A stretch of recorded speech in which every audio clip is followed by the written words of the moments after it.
Audio, visual, studio, entertainment. Long ago, the four nations lived together in harmony. Then everything changed when Joe Rogan attacked. Only the podcaster, master of all four elements, could stop him. But when the world needed him most, he disappeared. 20 years have passed, and Bjorn and I have discovered that we are the new podcasters. Welcome to the Underleveled podcast. Ba, ba, ba, ba.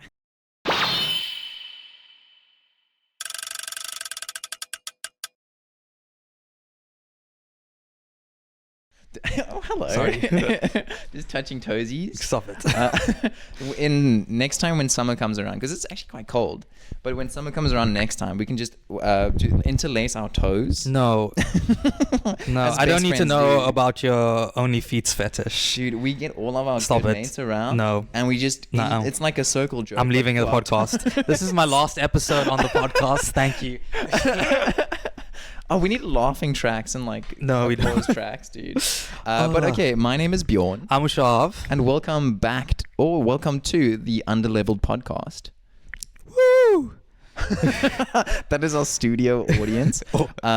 Today, we kind of upgraded our setup a bit, which is Yeah. very cool. Maybe it's coming in crispy. Maybe you're just hearing all the... Yeah, so just bear with us ASMR. as we also try to work around this new equipment and figure out exactly how far it needs to be from our mouths. Dude, just sucking on some dick. Oh. Anyways, today is going to be a very Avatar-heavy podcast. Yeah. Obviously, Avatar is something that we're very close to, had a big part of our childhood. It would have been great if we had like hoodies and... do you have a plush? Do you have like an Appa plush? Or I don't have, but I am wearing my Earthbender ones. As you can see, rocking my green, rocking my Earthbender colors. Hold on. Wait, hold on. Indians are Earthbenders in the Netflix. Dude, first of all, okay. Fuck. I just want to start talking, but we do have a bit of a structure to today. We don't want it to be all like crazy and basically, how the episode is going to run. We're first going to talk episode by episode. Yeah.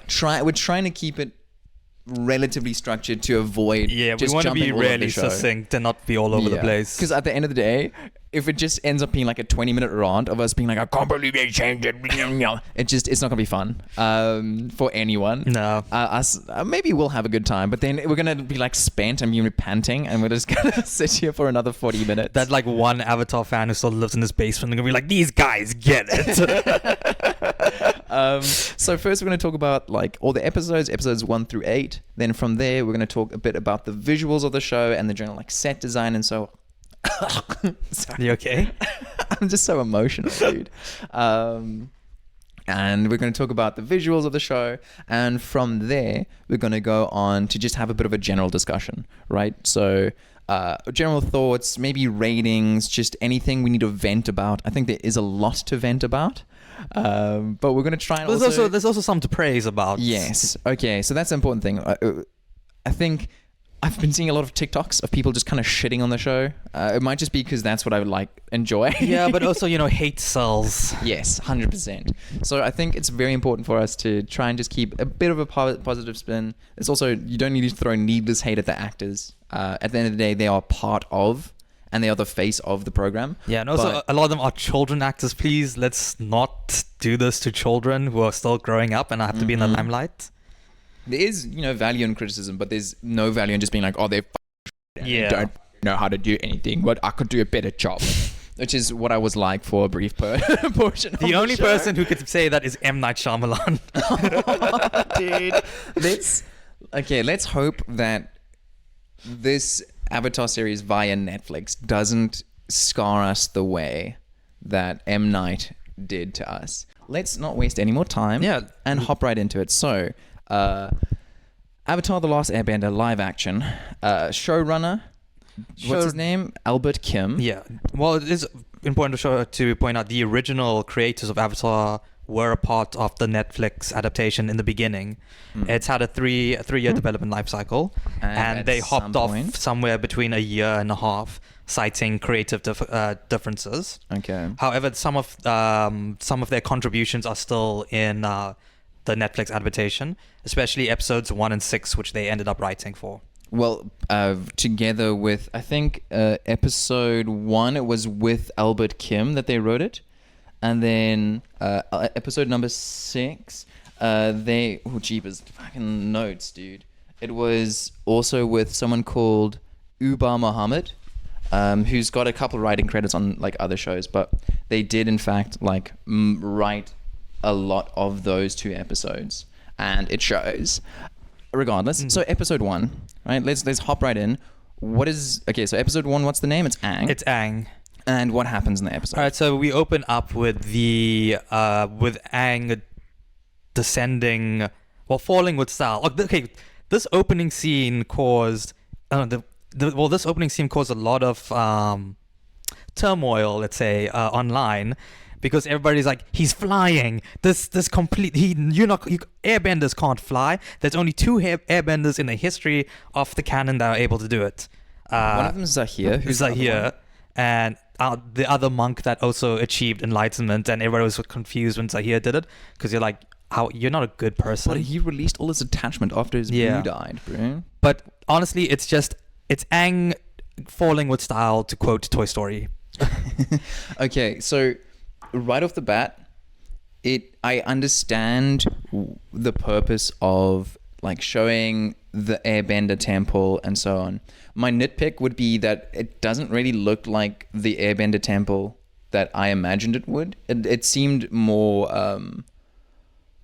like Shaolin monk, which is an inspiration for them, but in the show, how excessive are we going to be with comparing it to the actual? I think like we'll discuss it because we can't avoid it, but at the end of the day, we do acknowledge that it's also trying to be its own thing. Yes, but in the cartoon, the architecture of the monks is a lot more like masonry built into the mountain, whereas this felt like a temple that was just built on top of a flat landscape kind of thing.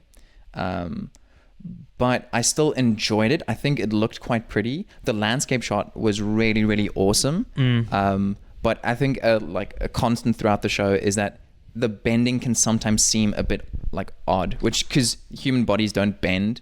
I would only say for air, because it's a bit more harder to come across, but they do a good job of giving the air that the airbenders bend like a certain weight and visual to be able to see it. Because obviously in the cartoon, any airbending they do it in that light blue color, so you can visually see the air they're bending very clearly. Where here they're still trying to make it seem like there's air without us seeing the air. So, right, episode 1 opens and we get a view of the Southern Air Temple. Yeah. And Aang, Mankyatso, a couple of like other names that you might or might not recognize. There's a festival for the comet happening. That's coming. So this is set 100 years in the past from where the canon is. Yes, and we do get some of this through in later parts of the children's show or the cartoon. Wait, how are we going to distinguish? Are we going to say OG cartoon? Live action cartoon? Okay. Simple. All right. So in the cartoon, we do get some like history and flashbacks to the temple, whereas this is like set at the start, which is really cool. I liked it. Then obviously the firebenders attack. Then it cuts, but at some point Aang has like run away because he's been told he's the Avatar. He runs away, which they pulled from The Storm, which is like episode 14.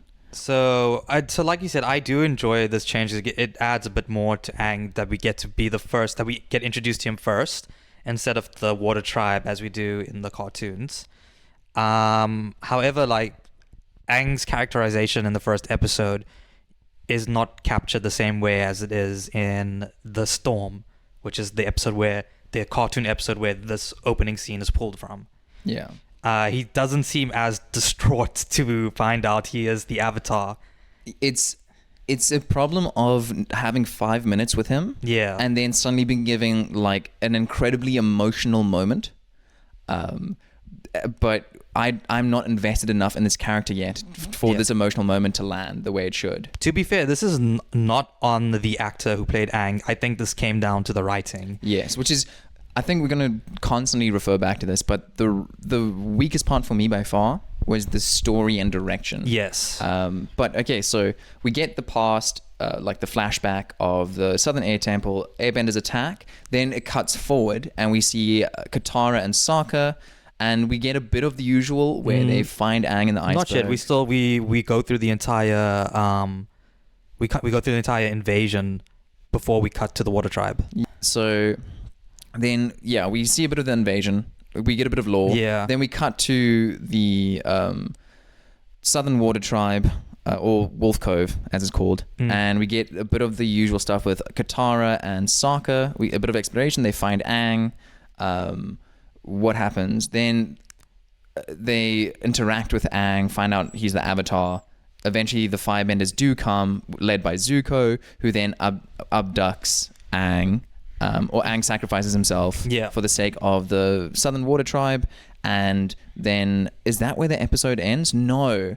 Katara and Sokka come to rescue him. So the first episode of is that where the episode ends? Yeah, with them flying off on the right, and it's pretty much a combination of episodes 1 and 2 and the storm, and a bit of 3 from the children's show. Right? What is episode 3? No, the first 2 episodes follow episode 1, and then 3 and 4 are episode 2. So it stayed. No, true. From the cartoon. Yeah. What is episode 3 though? Is that episode 3 is the Northern Air Temple. Yes. I mean the Southern Air Temple. The Southern Air Temple, which we get again. So like episode 1 of the live action starts at the Southern Air Temple. Yeah. Then we get the present day stuff that's relatively faithful to the cartoon. Yeah. And then it jumps to episode 3 from the cartoon where they're back at the Southern Air Temple, and Aang like sees Gyatso and all of his friends from 100 years ago, perished in the war. So that's where episode 1 ends. Yeah. That's the arc. Generally, how do you feel about episode 1? It was tough. I think I had a lot of expectations going into the show, and I had this idea that it was just going to be the cartoon, like made live action, and no, episode 1 stayed relatively faithful, but I saw a lot of changes.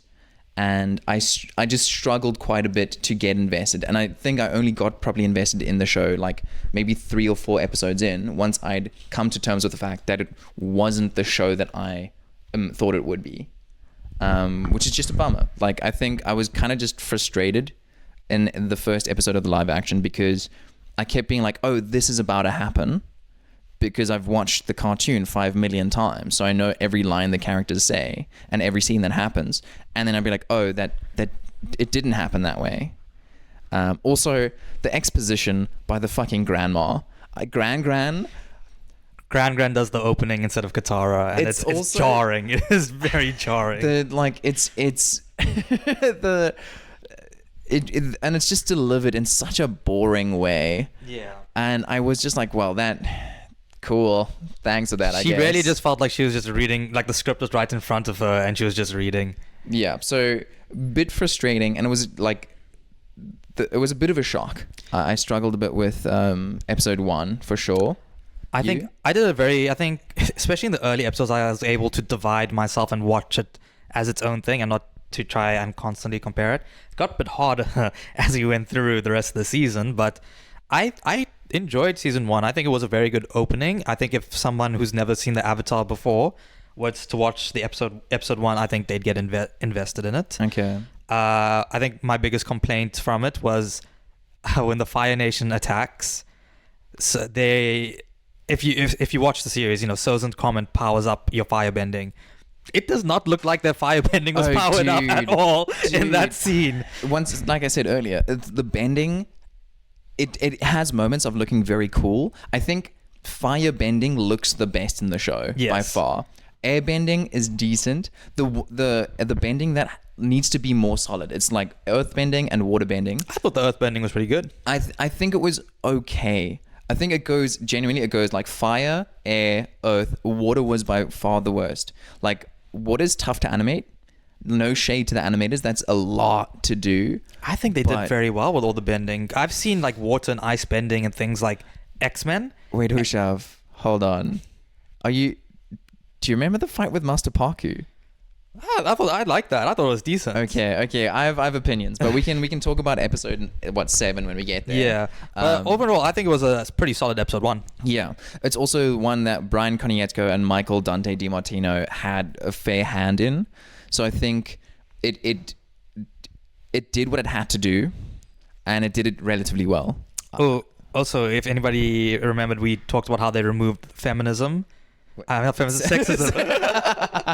The sexism. This show is the sexist, most disgusting thing you've ever come across. They removed the sexism, and it's exactly what we said. Like, how are they going to do the opening scene with Sokka and Katara, and Sokka pissing Katara off, and they just have a little riptide in them finding an iceberg. It was very lame the way they found Aang, but it's great because now we can transition to episode number 2, Warriors, which is where you really felt.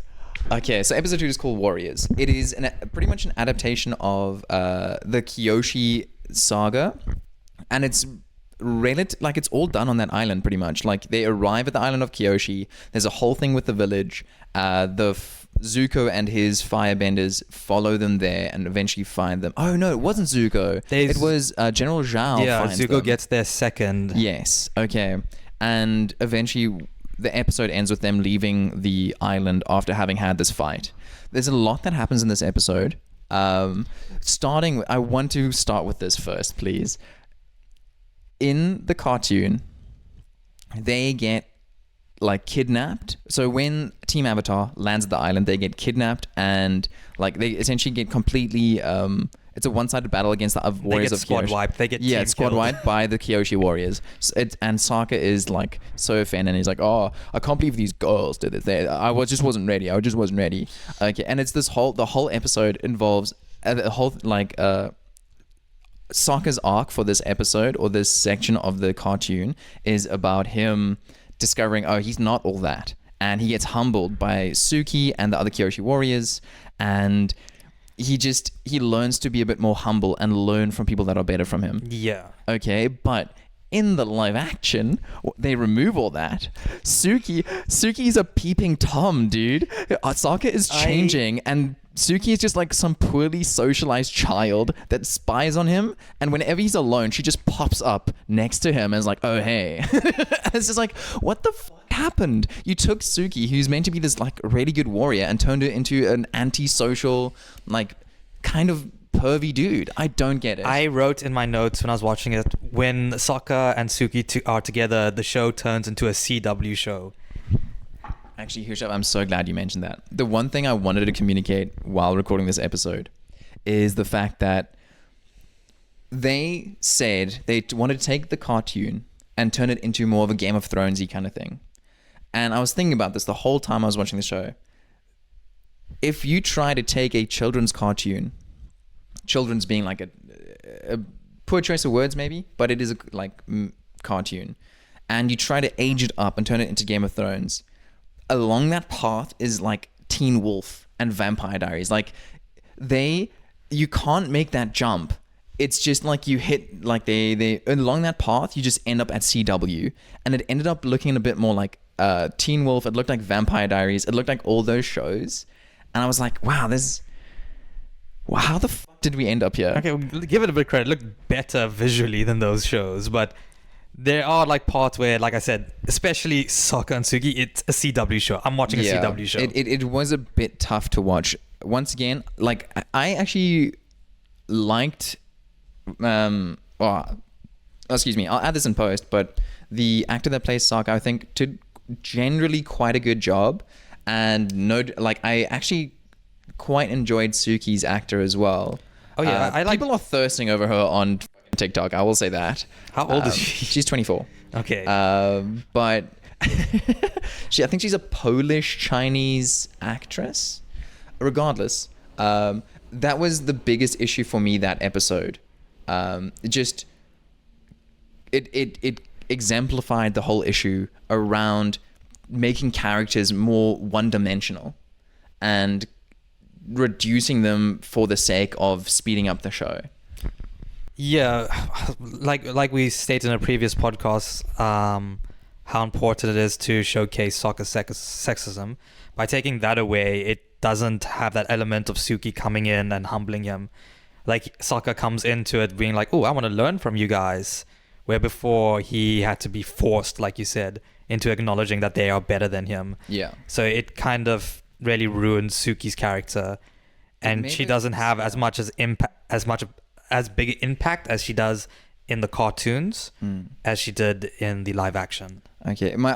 I'm trying to think. This is the first episode where we actually got like a really cool fight scene though. Oh, this is one of the changes I actually really enjoyed. So wait, which part? With Avatar Kyoshi taking over Aang's body. I liked it as a demonstration of the Avatar's power. I hated her interaction with Aang. I would know, but that's very Avatar Kyoshi. She is very cutthroat. She is, but the problem is Aang obviously woke up out of the iceberg. He hasn't been goofing off in the cartoon. He goes to Kyoshi to like ride elephant koi and like play around, and he asks to like consistently extend their stay on the island of Kyoshi regardless of the risks to the village. Okay, whereas in the show they go there, there's no goofing off.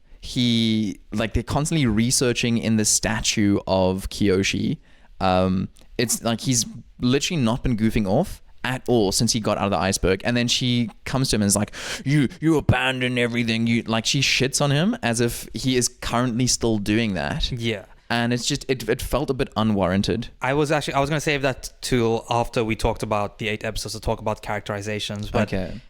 You're 100% on the money here.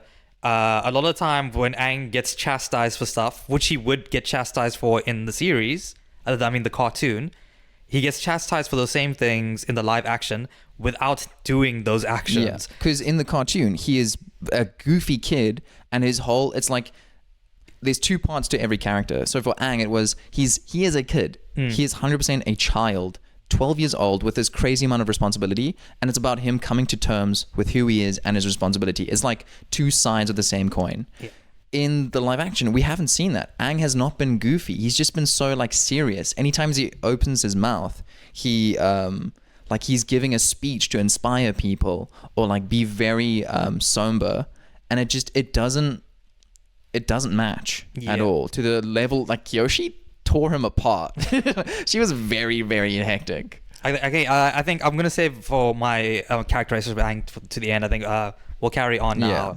But we'll circle back to this later and we'll talk about it. Those were the main 2 plot points for me. Yeah, so they followed episode 3 and 4 from the cartoon pretty well. They also pulled some stuff from other episodes. I can't remember exactly which ones, but yeah. So that was episode 2 of the show. Then episode 3 and 4 are kind of linked. So we can talk about them as a whole if you want to. Yeah, this is where, from episode 3 onwards, is where they've started making a lot of changes I did not like. So for a bit of context, so episode 3 is called Omashu, and episode 4 is called Into the Dark, right? And they are both set at the city of Omashu. And basically the gang arrives at the city of Omashu. But here's the problem with this episode, these 2 episodes for me, is that they've pulled so much from other parts of the show, including book 2 of the cartoon. They involved Jet, the story of Jet. They involved the Northern Air Temple. They involved the Northern Air Temple plot from the they took the Northern Air Temple plot and applied it to the city of Omashu. Yeah. I think there's 1 or 2 other things as well, but basically just a lot going on. And so the gang arrives at Omashu. Also, episode 3 is our first introduction of Azula. Oh, yes. And they also pulled from the Cave of Two Lovers. Yeah. For Into the Dark in episode 4. Yeah. But they did it with Katara and Sokka and not... Dude, Albert Kim just wants to see siblings kiss, bro. I think we should talk about episode 3 and 4 together since they're basically one big episode. Okay, so Aang and Team Avatar arrive at the city of Omashu. The gang arrive at the city of Omashu. They're waiting in line to get in. Then they meet Jet, right? Who's also trying to get into the village. Him and Katara's flirting. Fucking cringe. I struggled. The actor that played Jet, I was like, oh, I understand. He's a handsome guy. He's a very handsome guy. He's a very handsome guy. I think I struggled. I struggled a bit. Much like It goes back into CW when it goes very CW. Yeah. And I think it's important to clarify. I struggle with live action so much. I'm very nitpicky when it comes to anything live action, regardless of what it is. Because if you are having me believe that this is like real world, and people don't act like human beings, which is a whole issue with the dialogue of CW shows in general, and then the Netflix live action, the Avatar live action. But I am so nitpicky when I'm seeing and hearing people interact. I'm like, well, this isn't human. The people are just waiting for their cue to say their bit of exposition. So they meet Jet as they're going in. He gets them in by pretending to be married to Katara, and they're bringing in this year's crop of whatever they were growing. And Sokka is still a mute brother-in-law, which is funny. So they sneak into the city. Yeah. As they get in, there's an explosion. Oh no, jets. Haha, nice. And then there's an explosion as they're walking around. Aang and Katara work together to put out the fire. Yeah. And they meet the Mechanist. Mechanist. Yeah. Okay. They also, and his played son. by Danny Pudi of Community. Yeah. And they meet his son, who is not an amputee, paraplegic? Paraplegic, yeah. Paraplegic in a wheelchair type device that allows him to fly kind of like an airbender, but it's gliding with style. Does he do it in the live action? I don't think so. Yeah, when they're flying towards Omashu at the beginning of the episode, Aang does the same shit he did in the cartoon where he's like, look at those airbenders. Oh, yeah. But it just turns out to be a kid in a wheelchair. Yeah. How disappointing. Oh. Like, Aang is disappointed to find a child in a wheelchair, dude. What an asshole.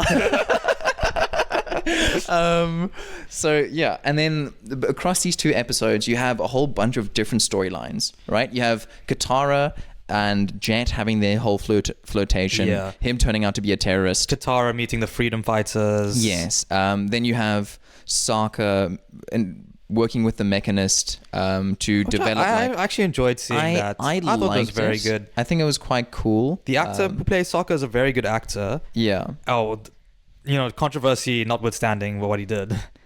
Controversy? He pretended to have Inuit heritage. He's just a white man. No, but okay, hold on. I feel like I saw the other side of this where people, first it was that reaction, and then people were like, dude, his like grandparent is or something. Apparently, he couldn't prove it. We have to fact check this before we start. Anyways, he was very good. He was a very good Sokka. I very enjoyed him. And then Danny Pudi is great. Yeah. And they have a couple of had a really good chemistry. Being like kind of like a little father figure for Sokka at the time. Yes, because Sokka's character, obviously, Sokka and Katara, their mom was taken by a firebender / killed, and unalived. Sorry, and what's his name? Bato. No, it's not Bato. So it's the second one. Yeah, what's his father's name? Hakoda. Hakoda is fighting the Fire Nation somewhere. So Sokka has like daddy issues, and the Mechanist explains to him like the stuff you will do for your son and your children and all this kind of stuff. So it was very nice. He's also like the first like male figure who's really complimented Sokka. It was like, you should have been like an engineer. You have an incredible mind. Not being disappointed that he's not like a top tier warrior. Yeah. Which is quite cool. And then Aang's storyline. What is Aang's storyline in this? Aang and the paraplegic guy go off to the cave. And remember, they find the bombs. Blasting jelly. Okay. Yeah. So that's where you find out that Jet and them are actually terrorists. Yeah. I'd say like the Jet's killing. So in the original show, Jet tries to wipe out an innocent town. With this one is a bit more understandable, I guess. No, he's faking terrorist attack. But to go after the Mechanist, he was right though. He was a spy. Yes. There was going to be some civilian casualties, and there were traitors in Omashu that he was weeding out. Yes. Which kind of makes him more right a little bit, not completely, but in the cartoon, he tries to wipe out an innocent village, which is 100 times worse. So they kind of toned down. They toned down his killing in this.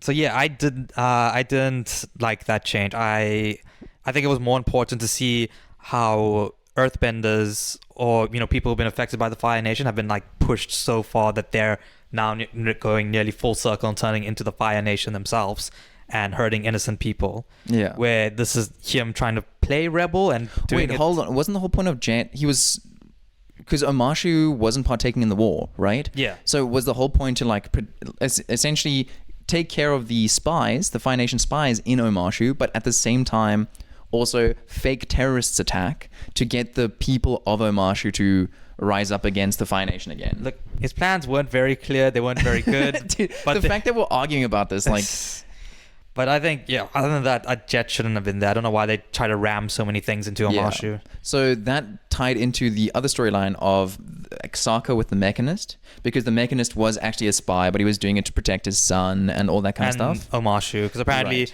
the only reason Omashu had been touched to this point is because the Mechanist had been working with the Yes. Fire Nation. Episode 3 wraps up with We should, yeah.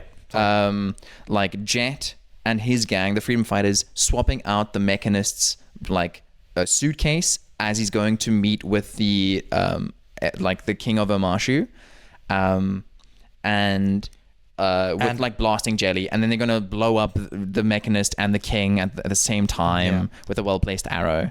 And then Sokka and Katara prevent that from happening with Aang's help. And then Iroh is captured at the end. So, okay, which the is end of the another episode which they've now shoved into there. Yes. So the end of the episode involves, Zuko and Iroh infiltrate Omashu. Yeah.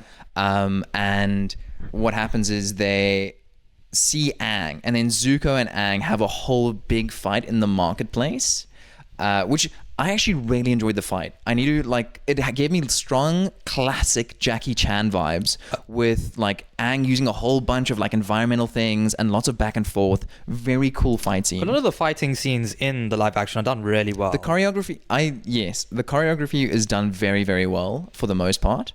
Actual fighting and like, kung fu, very believable, Yes. very exciting. Like you said, very Jackie Chan in that scene. Zuko manages to trap Aang using a fabric. Yes.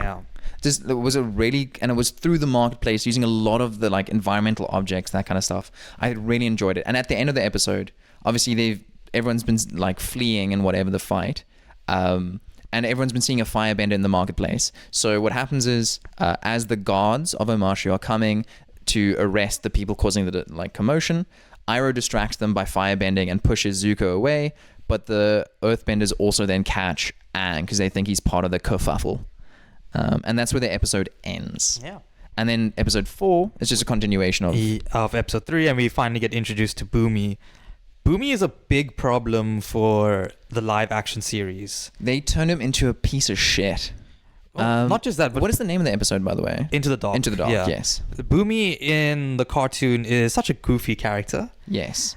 And also like a grandfatherly character to Aang. Yes. He's super like, yes, he's a bit kooky, and he makes Aang do these tests. There's a method to his madness. Yes. In the live action, he just is a bit of an asshole. Like he's been, toxified after 100 years of war.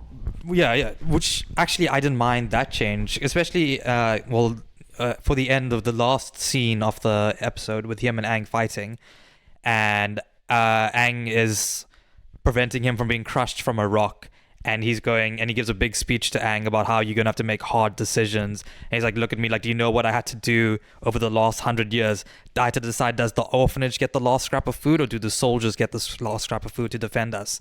You need to make the hard decisions." Which I thought was great. I really enjoyed that speech, and I think with sometimes they hit their Game of Thrones tone, and I think that scene really did. Other places I think really hit Game of Thrones tone is whenever they do anything with the royal family. A lot of that is really great, especially with Ozai. Yeah, dude, because in episodes 3 and 4, we actually get a little bit more of the Fire Lord royalty. Yeah. And I think something that live action did quite well is giving us a bit more just character building because Ozai was always just this force in the distance. Yeah, we definitely don't see him in season 1. When is he finally introduced? Is it in season 3, or do we see him in season 2? I can't remember. I think...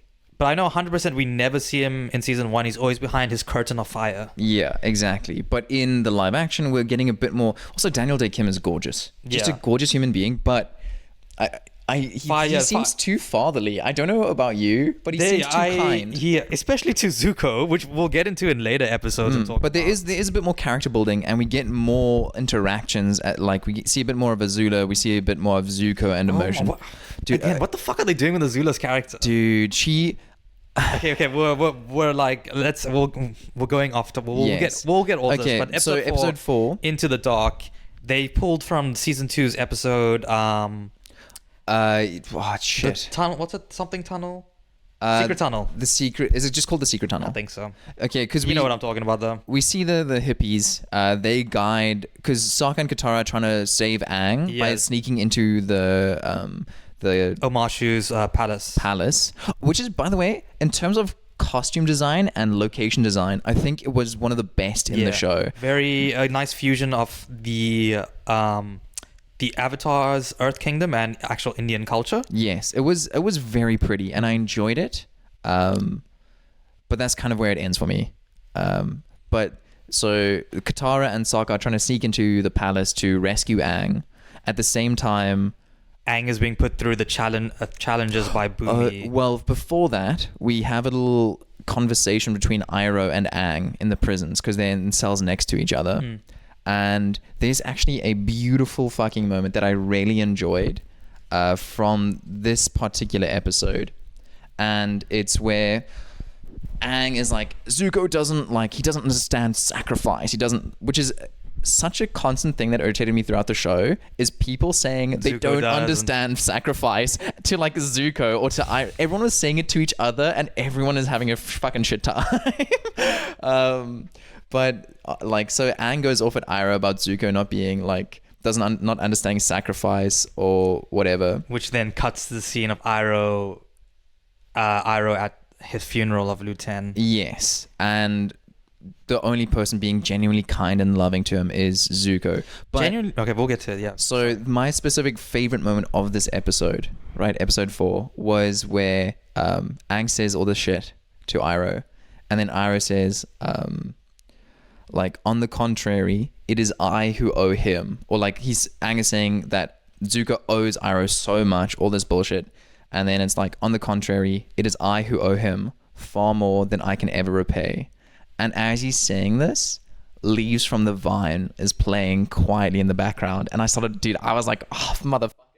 Because if you haven't watched the cartoon, that moment wouldn't rock you like it would people that have, because you wouldn't know Leaves from the Vine, and how much it ruined a generation of humans. You play that for any Avatar fan, they're gonna start bawling their eyes out. Dude, so that was genuinely it's one of a few nods to the cartoon series that I really enjoyed. But that's kind of it. And then Secret Tunnel. The storm was also incorporated here. No, not yet.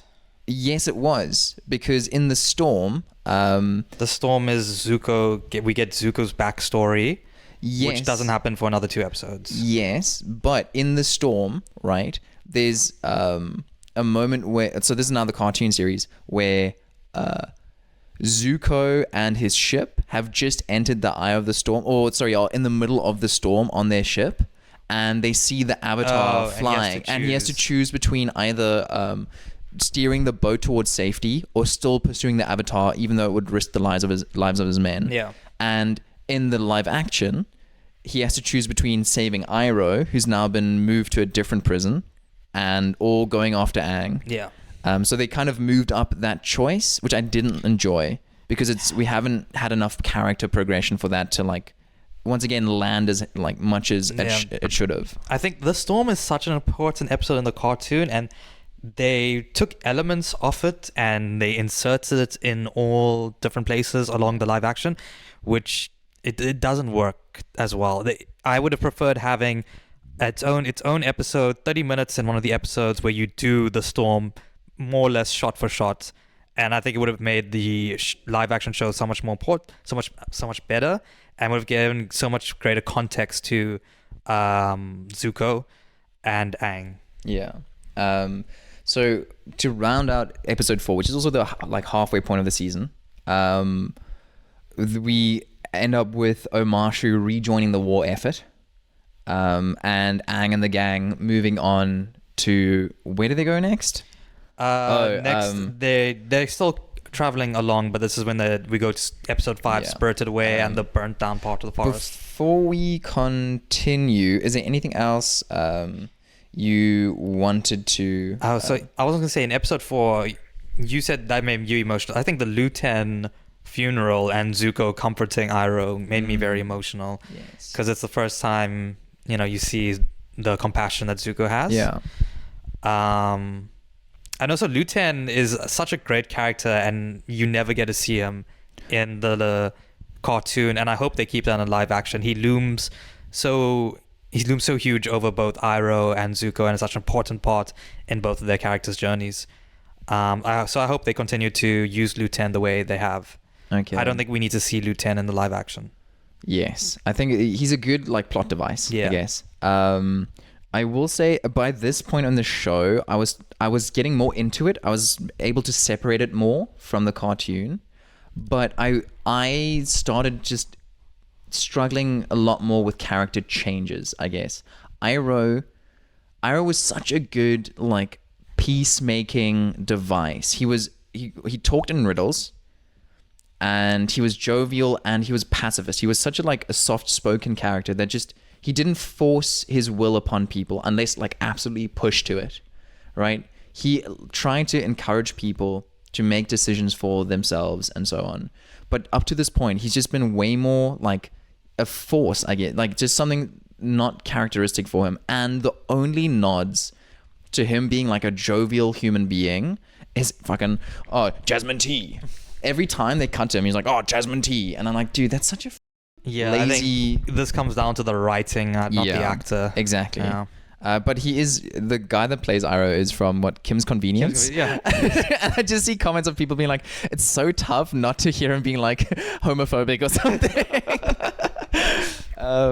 But yeah, so that's kind of end of episode 4. Episode 5 is called Spirited Away, which has a lot of changes, which yes. I initially did not like, but then when episode 6 started, I was like, actually, these make the changes in episode 5 much better, and I appreciate them now. Okay, so basic thing is starts by pulling on the Winter Solstice Part 1 from the cartoon, where Aang and the gang are flying over a forest, and they see a massive fire scar, essentially Fire Nation army gone through that section, burning everything in their path. And they come across a village talking about people that had been taken by some sort of angered spirit, which is Heibai. Is it Heibai? I think, Heibai in the cartoon and in the live action. And the Aang and the gang... Just say gang. I don't, Team Avatar go to investigate. And this is where it changes, where Aang is about to hop into the spirit world. He accidentally takes Katara and Sokka with him, which I into didn't the like spirit. Initially. I struggled with it and then he, just for a bit of context, he leaves them there. I don't know what happens or why they made this choice, but they forced them into it. Which then, do you remember the swamp from season 2? Yes. It gave me strong the swamp vibes, in that it was forcing characters to look at their past and their future. Oh, actually, I didn't think about how they did that from the swamp. In the swamp, Aang sees Toph, or he sees... Well, at the end of his vision, he sees Toph. Yes, and then in the live action in this episode, Sokka was seeing hints of Yue, and which is a whole other thing. That was such a stupid change. But anyway, so it was a cool device. I think I don't like it. I don't think Aang would have done that, because he wouldn't be the kind of person to accidentally take his friends into the spirit world and not immediately try to get them out of there. But it is what it is. They started doing that. But also, live action Aang is not as knowledgeable about spirits as he is as his counterparts in the cartoon. Yes. He seems to be finding out about spirits at the same time as we are. Where in the cartoon he is... journal. Yeah. I called it the Book of Convenience in my notes. Literally. Oh my god. It's just a plot device. Yeah. But so what happened? The 3 members of Team Avatar go on separate things where they have to come to terms with before their that, they past. pulled another thing from season 2. The knowledge spirit. Yeah.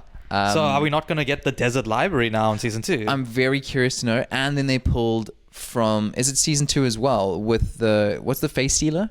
What's the name of the face? Ko. It's the end of season 1. Ko is like the person who is the only person who remembers the names of the spirits. Yes. And Aang has to go to Ko to figure it out because they don't know who the ocean and moon spirits are, but Ko knew them before they crossed over. My nitpick with Aang's interaction with Ko in the live action was that he kept his expression neutral, but without knowing that that's what you have to do to avoid having your face stolen. Yeah. So in the live action, so in the Avatar, Roku is so important in the cartoon, and he's barely in the live action. The previous Avatar is supposed to be the guide yes. for the new Avatar, and they kind of gave all of that to Gyatso and then split all of that between the previous 3 avatars. Yeah, dude, which is such a disservice because Roku was a great character, and it also served as like the other half of Aang to a sense, because this whole shit started 100 years ago because Roku couldn't do it. Yeah, he couldn't do his role as the Avatar. He didn't shoulder his responsibility. And then Aang's the flip side of now 100 years later having to deal with that. Just quickly, have you seen the theory that Roku and Sozin were lovers? And that's why Roku found it so difficult to try and stop him. And also, not the only gay thing. We forgot to mention last episode where they changed the story of the 2 lovers to be gay. Because Oma and Shu that formed Omashu. Yeah.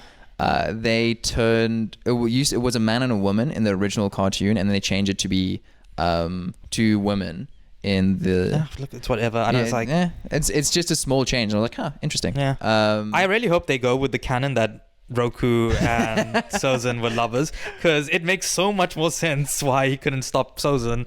He's just like, you're my friend. No, they were lovers. They were boyfriends. You're my best of bum friends. I mean friends. But okay, so little Brokeback Mountain Avatar. So what happens is all of them getting flashbacks. Eventually, the face stealer. So his name is Ko. Sorry, the spirit's name is Ko. Aang doesn't know how to get his friends back, so he leaves the spirit world. Leaves his friends in there to go to talk to Roku. Yeah. To find out. Now, Aang, I don't know how close they are to the temple, which is on a crescent island in the cartoon. It must be close because he flies there in like half an hour. Yeah, he doesn't use upper, he flies. He flies there in half an hour, dude. Which is like another change. Like we said, when he speaks to his past selves in the show, like he's able to just do it usually. But now he has to go to like their home or a temple where they reside and communicate with a statue of them in order to get advice. Which is look, it's not the biggest change. I think it does also make sense in terms of religion and so on and spirituality. But so he flies to the Fire Nation temple, has the briefest of encounters. I know, I found it so funny. He arrives at the temple in Fire Nation territory, hears footsteps, right? So he hides and he sees 5 Fire Nation sages right around the corner.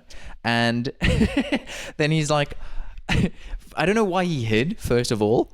And then the second of all, I don't know why he then immediately steps out and is like, hey, I'm the Avatar. Can you take me to this like place? And then they're like, no. And then they fire the weirdest like fireball at him. It was just a whole weird interaction that I don't like get. And then one of the fire sages takes him to the room. There's none of the puzzle aspect either, right? Look, to save time, they had to like cut all that out. Which is because that episode, it was its own episode when he goes to Roku's temple. Yes, it was technically a whole 2 episodes, like between Heibai and then the Fire Nation temple. Yeah.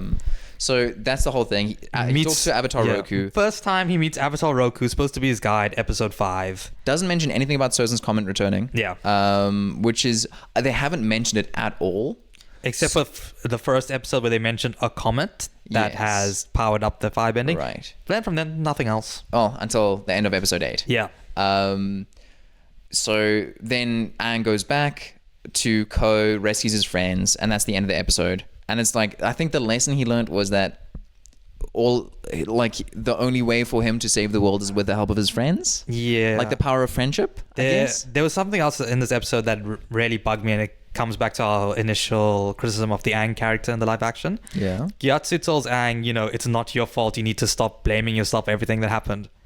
I've never seen him blame himself for anything in the over the show. He kind of does. There have been a lot of things of like Kyoshi in episode 2 being like, you abandoned your duty for 100 years. But it doesn't seem like he's blaming himself. He's never shown to have any turmoil over the fact that he's been gone for 100 years. Because literally every time that he opens his mouth, it's just to like give an impassioned speech. Yeah. Which once again is down to writing. It's down to the writing of the episode. But this then transitions us into episode 6. Masks, which is my favorite episode of the whole show. I wonder why. Who wrote this episode, Bjorn? Literally, who shoved? So the story of Masks is basically the blue spirit from the show, and it's pretty much a one-to-one. So I'm sorry to correct you. He hasn't rescued them yet at the end of episode 5. He rescues them at the end of episode 6. Because on the way back from he gets the fire temple. Yeah, he gets the little totem thing that he needs. Yes. But he gets waylaid by June, the bounty hunter, which is taken from Bato of the Water Tribe. Yeah. And so June, a bounty hunter, nabs Aang, and as he's on his way back to save his friends. Yes. Or is it on the way to the fire temple? On the way back, he's got his. He has the little statue thing. Yeah. Okay, so June gets him at the behest of Iroh and Zuko. Then Iroh and Zuko, while trying to transport Aang, get waylaid by General Zhao, who then, from this point on, it's pretty much a one-to-one of the Blue Spirit, which I really enjoyed. Like, the Blue Spirit is a great episode. Yes. I'm glad that they did a one-to-one. Very, very good. And what happens is Aang is captured. He's in this fortress. Zuko, having his prey and like his ticket home being taken from him, then has to infiltrate and rescue Aang from the Fire Nation stronghold. And the fight scenes are tight. The bending looks relatively good.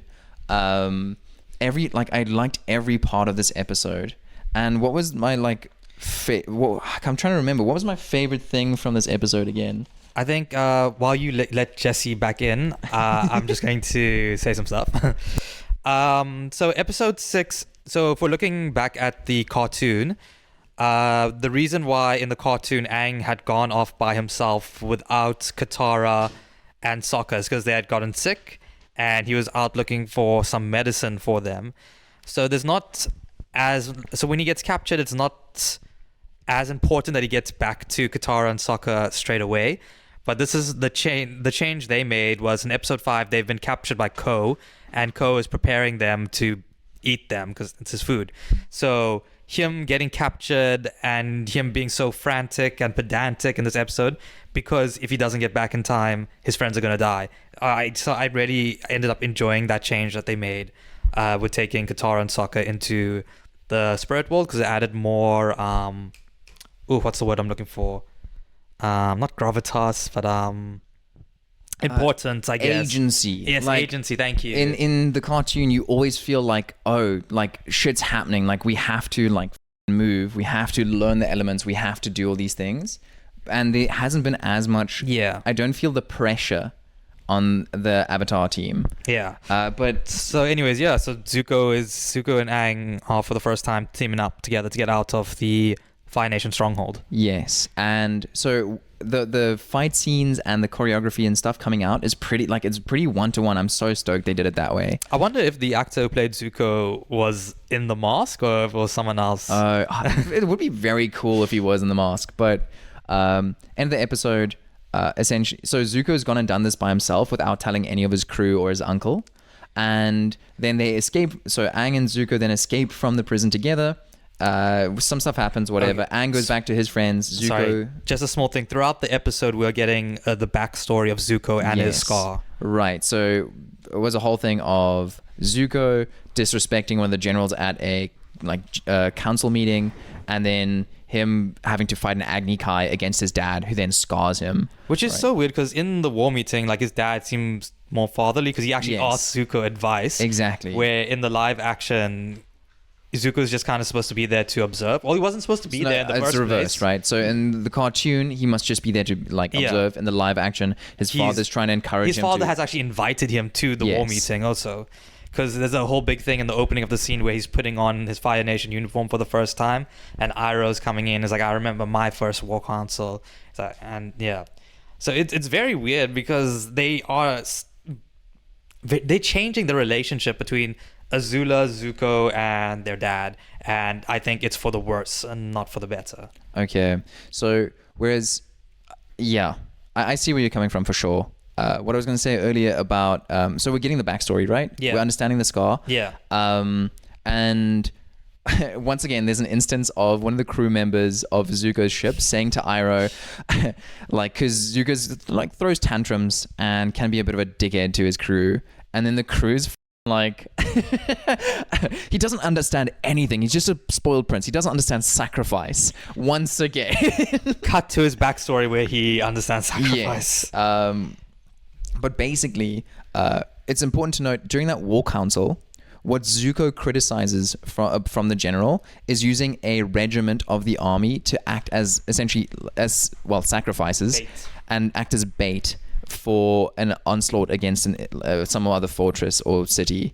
And not just like any battleman, it's like a brand new, like these are soldiers who are just joined, they are just boys. Like fresh recruits, so it doesn't matter if we lose them or use them as bait.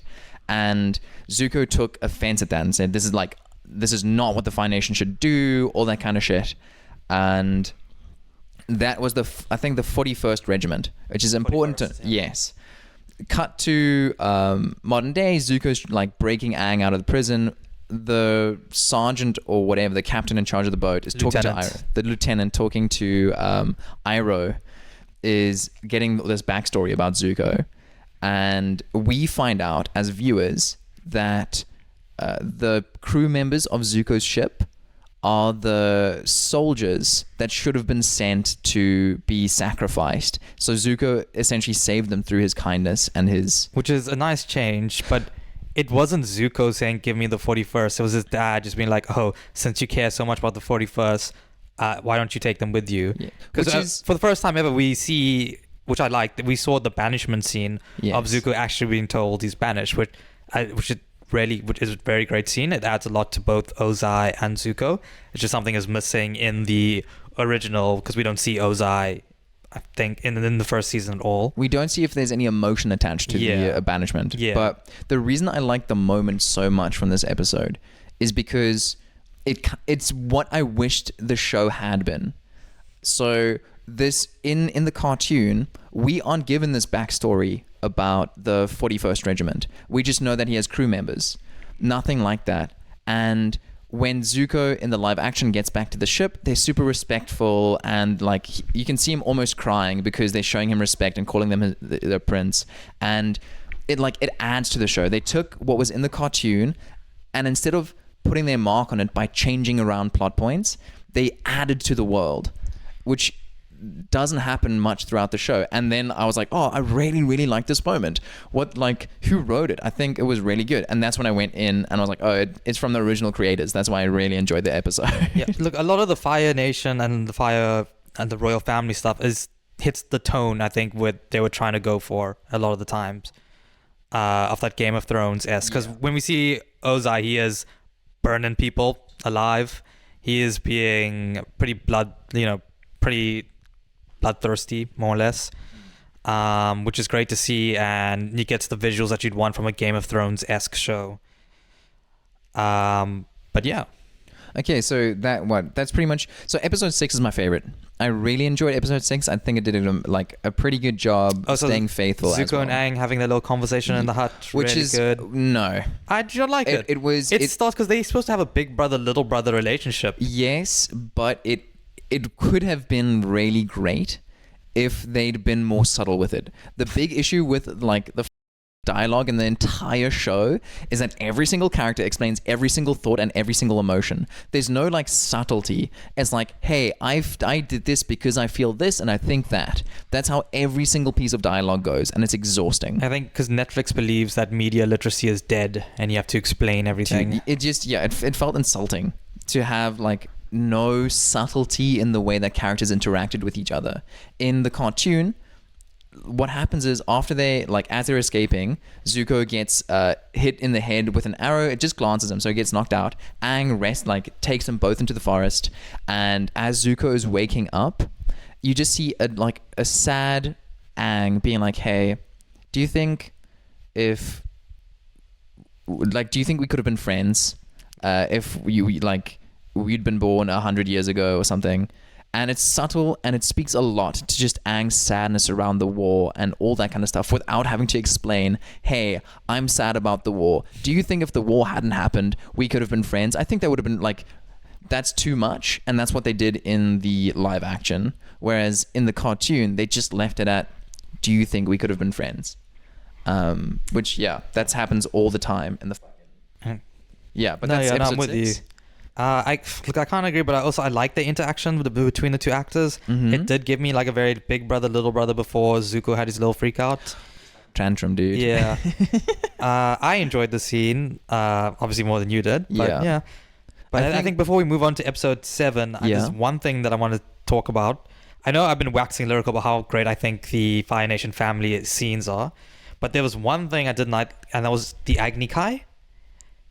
When Zuko is facing his dad, he fights back against his dad. Yes, which is a terrible decision. That's also that doesn't match in the show.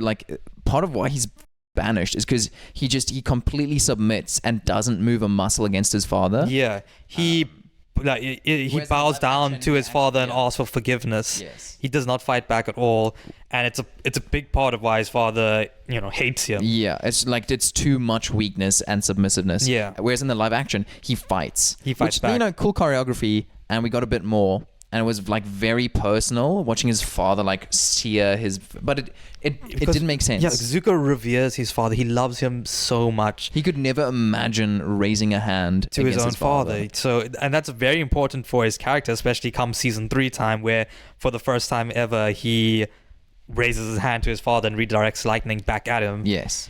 And that moment will be diminished by the time we get there, if Netflix lets us get there.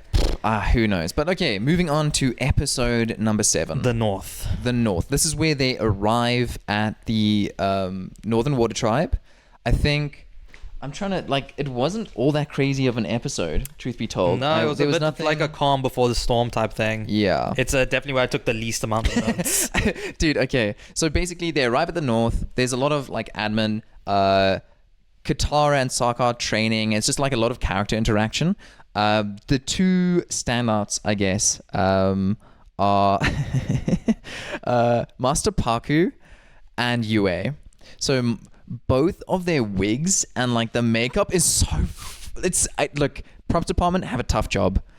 But holy shit, they look bad. Master Paku, I don't know why, but he reminded me of Hulk Hogan. Actually, dude, I don't know what it is. If they just gave him blonde instead, it would have been Hulk Hogan. I don't know why, but Master Paku just reminded me so much of WWE or Hulk Hogan or some shit like that. And I didn't understand. It's just Master Paku is meant to be incredibly gaunt, and the actor that played Master Paku in the live action without any makeup looked more like Master Paku than he did with makeup. It made no sense to me. I also wrote in my notes, Yue is the only person in the show who does not look like her, the original. Right, and her wig wasn't great. I think my main takeaways from this episode were just kind of Master Paku just looking a bit funky. Also, they continue their things of making changes for absolutely no reason, just giving you a waterbending. Sure. Oh, yeah, literally. And her and Sokka's romance, right? In CW. Dude, it was very CW-esque, but also, think about it this way. In the cartoon, right? Once again, we're making comparisons. It is what it is. But in the cartoon... We went through the trenches to get to episode 7. We had 15 episodes between Kyoshi Island and Sokka and Katara's date, I think. I think it was episode 4. Sokka and Katara's date. Sorry. Sokka and Yue's date. Right, so in the cartoon, episode 4 was Kyoshi Island. That's where Sokka and Suki had a thing. In the episode, I think 19 or 18 is when Yue and Sokka had a date. 18 is the waterbending master, and then 19 and 20 are the final two episodes. Okay, so that's when they had a date. That's a whole dude. That's so much time between Suki and Yue in the live action, which has been so crammed with like content, and they're just rushing everything. It's been 4 episodes. We've had 4 episodes between like Sokka and Suki having a whole romance, and then Yue and Sokka having a whole romance. And we're also not like sure how much time has passed. It could just be like each episode's more or less a day. We barely see them like sleep over in a place. So just that part rubbed me a bit wrong. It not necessarily like bad that they had a romance or anything. It more exemplified for me how rushed the show was and how quickly everything was happening, and we weren't having enough like extra content and more scenes with different characters together to make emotional moments hit. Oh, I forgot to check this, but in the cartoon, did Han and Yue, they were still betrothed, right? No, they got betrothed in the show. Like in the live action, Han is one of the like foremost fighters of the Northern Water Tribe. He is he said like he's a lovely human being, by the way. In the live action, Han is so lovely. Nice. He's a beefcake. He's so nice. He like asks for Sokka's opinions. He just wants the best for Yue also, even though she doesn't love him. So good. But in the show, the complete opposite of the cartoon. But in the show, he's like he's a teenage kid. He's a bit of an ass. He and Yue get betrothed like in the show. And he kind of rubs it in Sokka's face. He kind of treats Sokka a bit like shitty. Sokka's also a bit of an ass to him. Like it's a way worse relationship than what they have in the live action, and I don't get it. Yeah, I like don't one of the understand first times change. like we really see Han. It's like, oh, I want to talk to one of our southern brothers about some advice about the Fire Nations. We've never fought them, and he has. Dude, it's also like it's another small change. It was just like, why? Look, I don't understand the point of a lot of the smaller changes. Yeah, it feels like they were just making changes just for change's sake. To put their own stamp on it. Yeah. Either way, so Yue and Sokka's relationship was a bit forced for me, and it didn't feel like we didn't have enough time for it to be warranted. Yeah, but and also she's a fox spirit because we see her in the spirit realm from episode 5. Exactly. And Sokka the entire time is like, oh, where do I know you from? It's like, oh, you're the fox spirit who helped us. Well, not apparently she can travel in her dreams. She's a warg. She's just Bran from Game of Thrones. He was like, you just go to the spirit world. She's like, yeah, it's fun. I'm like, oh, dude, it's not how the spirit world works. That's not how it works at all. But yeah, that's episode 7 is just a bit of a setup before the Fire Nation invade the south. Well, also we get the north. We also get our big what should have been a very big moment for Katara. She and Paku fight. Yeah. I had issues with the CGI. It was a lot, and there were just moments that looked a bit cuck to me. Well, I'm comparing it to, like I said, other ice and waterbending type things I've seen. And I think the biggest one that I could remember was from the X-Men, which granted the first X-Men came out 20 years ago, but we haven't really seen any like water or ice bending. Maybe like the Mortal Kombat movie, but I didn't really watch it. But I think it was done well. I thought they did really well. I thought I'm watching it, I'm like, they could probably do like a Frozone live action with these visuals. Where is my super suit? Where is my avatar?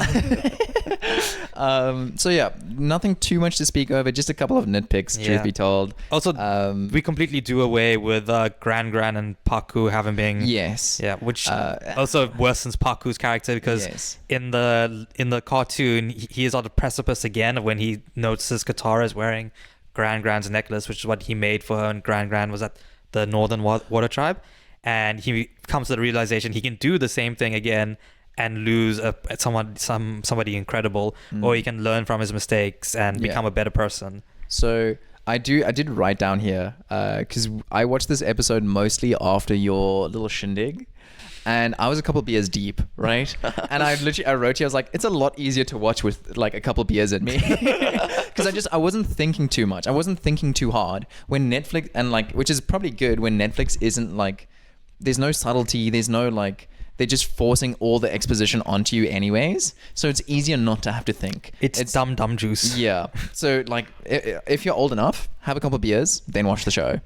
Okay, which brings us to episode 8, the final episode of the entire show, which is it's the overarching plot line is the Fire Nation invading the Northern Water Tribe, and the whole thing with General Zhao trying to kill the moon spirit to take away like water bending. I don't know why they needed to give him a special little sword to kill spirits, but sure, why not? Which was the sword of the Dagger, previous actually, sorry. water bending avatar, Canuck. Yeah, right. Which Aang also interacts with, by the way. Also, I will say I do love during his interactions with all the past avatars. You get more exposition. You get more lore. They work in more lore from the comics, which is cool to see. Yeah. Look, once again, by this point, I think I was just kind of over the show because so many changes had been made, and I was so exhausted of trying to understand why you made these changes. And it was just so rushed. It really felt like every time anything, because it's the final episode of the season, right? So what they're trying to do is like they're trying to have all these moments between all the characters, but we haven't had enough time with all these different dynamics to warrant these emotional moments. It's so weird. You say that we haven't spent enough time with it, but the live action has more runtime. Has a longer runtime than the cartoon, and like you said, it feels like we barely spent any time with these characters. And it might just come down to the fact that it was 8 episodes of an hour each. I think genuinely the show could have done so much better to have 12 episodes of like half an hour each. I think that would have been so much better. But regardless, like episode 8 kind of follows. Yeah, episode 8 Legends, right? It more or less follows the last 2 episodes of season 1. Yeah, the big things, it follows the source material. Oh, yeah. But there's a lot of small changes. Let me say this. All right. So final episode, Zhao comes. They introduce the war balloon. We'll get into that. He uses the war balloon to sneak into the Northern Water Tribe, find the moon spirit, kill the moon spirit. And this is while there's a massive fleet attacking the front of the city. Yeah. Aang fuses with the ocean spirit, but they've kind of changed that a bit to say he gave himself over and is now going to run rampage through the entire world as the ocean spirit. Which makes no sense. Ocean spirit decimates the Fire Nation. Yue sacrifices herself to bring back the moon spirit. Correct. Aang returns back. But the entire time when Aang is like decimated, Katara is there on the sidelines just shouting, "Dude, no, Aang, no, this isn't you." The funniest part of so my girlfriend hasn't actually watched every episode. She watched I think 1, 2 and a bit of 3, and then she just watched episode 8 with me, and we were watching the part where Katara is standing on the front wall of the Northern Water Tribe. Aang is in the harbor decimating the ships, and she's doing that, like she starts really loud shouting "Aang, Aang," like in the TV show. Then she gets like moderately quieter and then starts just talking a whole bunch. Yeah. And then she gets even quieter and was like whispering stuff. Right now, this man is in the middle of a giant kaiju water monster. He can't hear jack shit. He also can't see jack shit. It was so funny because every time Katara's like actor got progressively quieter, my girlfriend was just like, "What the f-? How did she get even quieter?" And the thing is, none of what she's saying affects Aang turning back to normal. It's Yue sacrificing herself to bring the moon spirit back, and then Aang is Aang again. Like Katara doing all. It's the anger of the not the ocean spirit losing its partner that causes this to happen. And then when Yue sacrifices herself, the moon spirit comes back to life, which then calms the ocean spirit, and it returns. So that's the cartoon. In Katara's mind, she's like, "Oh, my speech worked. It was me, all me. I even brought back the moon." So funny. And yeah, that ends. Aang takes a glance at all the destruction he's caused, all the lives they lost the next day. He's sad. He big sad. Then series ends, and then we see the Sozin's Comet. Yeah, we get our little end credit scene where we find out Sozin's Comet is coming back soon. Okay, so I do want to ask from episode 8. But just quickly, just changes from the cartoon to live action. Zuko and Zhao have their final battle. Yeah. Oh, dude, I was so angry. With this part because all that happens is like in the cartoon they have a fight and it's the ocean spirit that captures Zhao. Yeah. Zuko even tries to save him. Which is what makes Zuko's character so amazing in the cartoon, which is lost in the live action. And there's no interaction between Aang and Zuko when he gets abducted. Like, okay, in the cartoon, Aang is at the pool At the oasis. at the oasis where the spirits are like circling. Zuko infiltrates and that zone and then kidnaps Aang while he's in the spirit world or some shit like that. I can't remember Yeah, exactly. I'm just so worked up right now. No, keep going. I'll correct you when you. Yes. Okay. So Zuko then kidnaps Aang, or takes Aang's body because Aang is spiritually somewhere else right now. While Sokka, Yue, and Katara are waiting next to Aang's like body. So Zuko kidnaps him, starts going away, and that's when Zhao comes in to try and kill the moon spirit to take away the bending of waterbenders. Eventually what happens is Aang Returns to his body. Zuko, just jog my memory here. Zuko doesn't release him. What happens is he's defeated by Team Avatar. yes, he's defeated, but they still carry him tied up back to the oasis where now the water General Iroh and Zhao are there. facing off. The problem is then, how does this go? Where does Zuko have his thing where he lets Aang live or lets Aang go? Am I being dumb? It doesn't happen in the Oasis episode. Okay. Shit starts happening.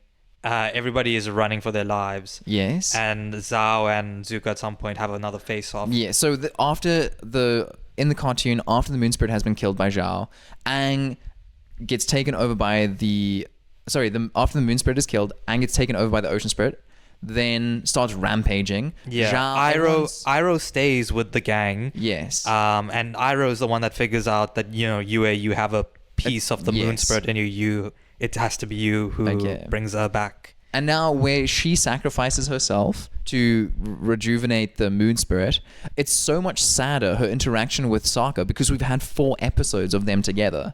Whereas in the live action, they've 3 episodes, but they spend... You go Waterbending Master, then the double feature. Don't they get to the Northern Water Tribe in episode... Oh, sorry, 3 episodes regardless. So we've had 3 episodes. They've had a date. They've had a whole bunch of interactions. But in the live action, they've had a kitchen, the talk in a kitchen. That's it. And like a kiss. But look, they met when she was a moon fox spirit. Sorry, I apologize.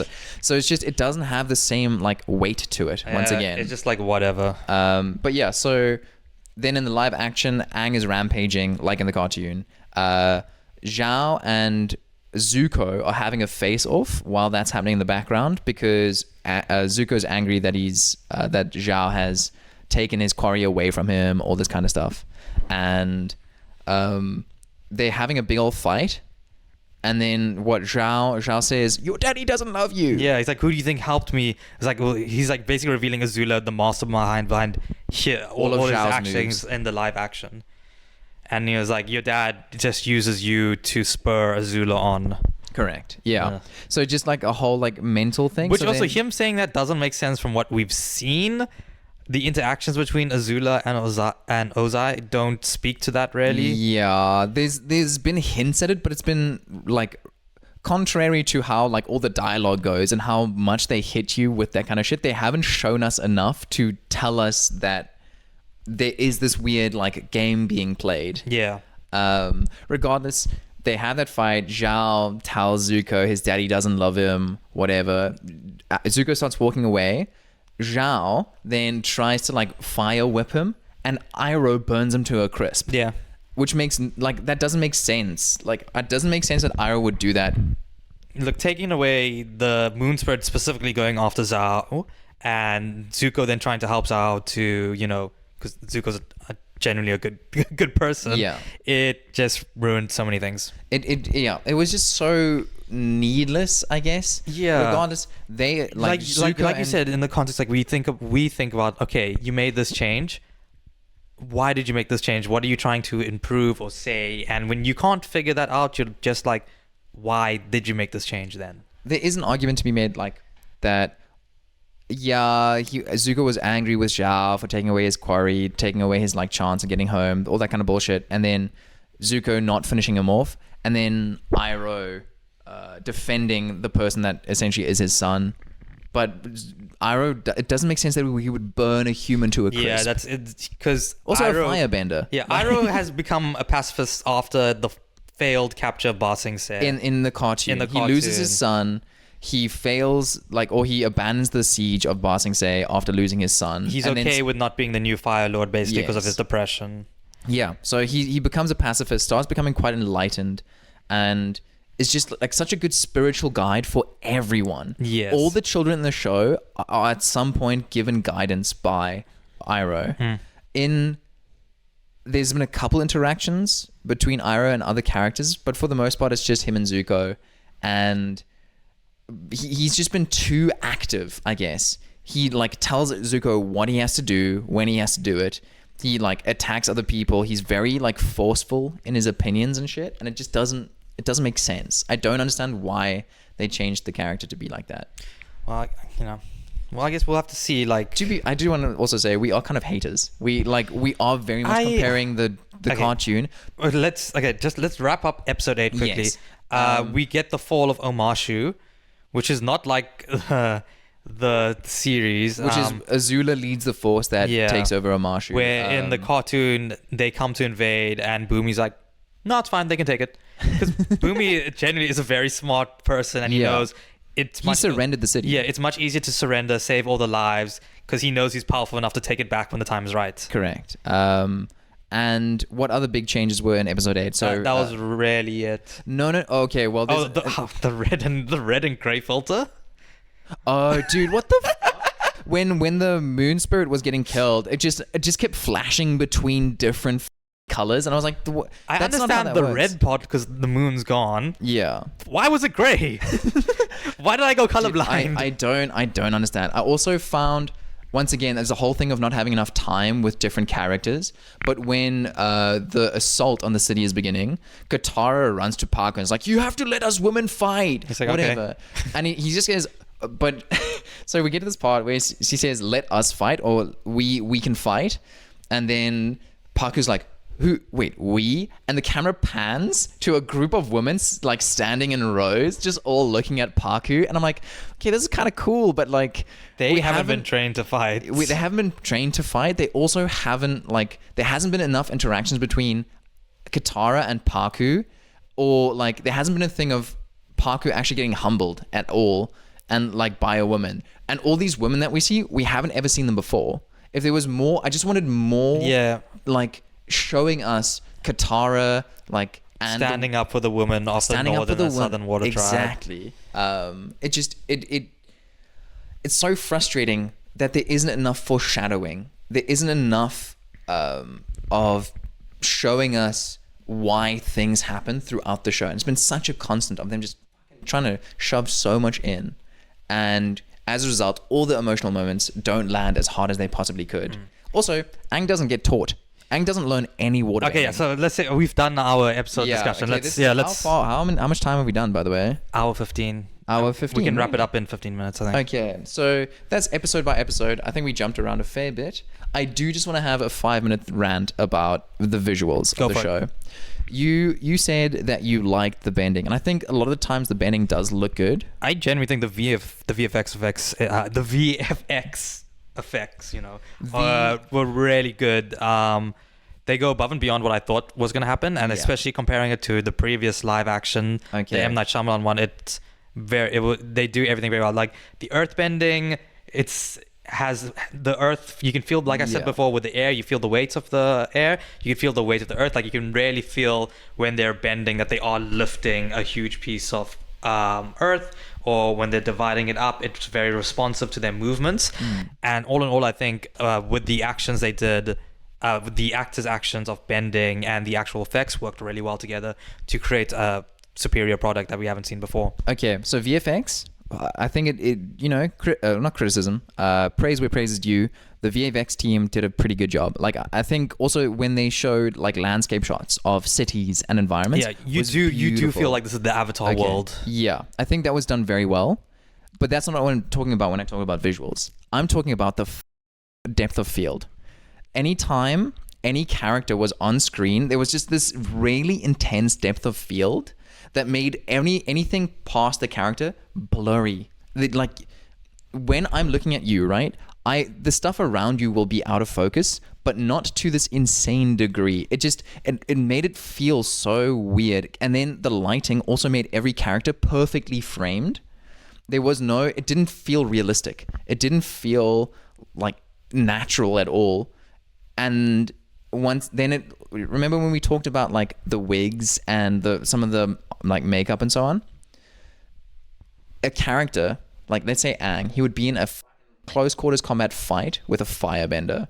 They would have a crazy big fight. He'd be rolling on the ground, whatever. His bald head would have like some dirt and stuff on it. His costume would still be in pristine condition. That's comes back to the whole like CW thing of like stuff would be in pristine condition after being chucked down a hill, having 4 children shit on it, like eaten by an elephant, pooed out, like hair perfectly in place. Exactly. And I think once again, costume department is tough. It's not an easy job, and we don't know what happened behind, but it didn't look good. It was too pristine. It looked like it came from a catalog. Then, but the costumes did look really good. No, the design of the costumes were amazing. I just think it didn't they were always pristine. They didn't look like they were lived in. Didn't look like they were traveling in these clothes. Exactly. Like awesome designs. They did a great job like building them, capturing the original spirit. Yeah, exactly. But it just didn't. It didn't look like it was then used by the people in the world. And it also like set design wise, when Iroh and Zuko are walking around the marketplace in Omashu, they were walking over what, for all intents and purposes, was like a flagstone kind of floor that just looked like, that like fake wood that they roll onto floors. For like dancing and stuff. Kind of like linoleum, kind of. Oh, yeah. It looked like that. The floor looked like linoleum. And coupled that with like the super blurry background paired with the way too like in focus front characters, the fact that the lighting was always perfectly hitting them at all the right angles at all the right time, and the pristine quality of the costumes regardless of what they'd been through, just I don't know, it rubbed me the wrong way, and it took me out of it because I was like, oh, this isn't real. This is just, and like everything had a bloom effect as well. So it seemed too dreamlike. Do you think they were trying to capture a little bit of the cartoon in it by making it like that? Maybe. Like, that's the one argument I can give for it. The problem being, they chose to make things very realistic in other senses, or they tried to make it realistic. So actually, yeah, let's jump off that and talk actually about tone of the show then. Okay, yeah. So I think, like we've said before, because even the director and the showrunner said they wanted to capture a Game of Thrones-esque type tone with the live action, and they do it in some parts. Like I said, I think anything with the Fire Nation is done really well. But that's like a Game of Thrones game, right? Yeah. You have generals vying for position. You have the royal family vying for position. Like, it feels very Game of Thronesy because they are literally playing a Game of Thrones. But at the same time, they still want to be faithful to the cartoon. And the cartoon is very goofy at certain places. Like I said, Boomy himself, the way he looks, his expressions, the way he moves, all very goofy. And they tried to do that exact same for the live action Boomy.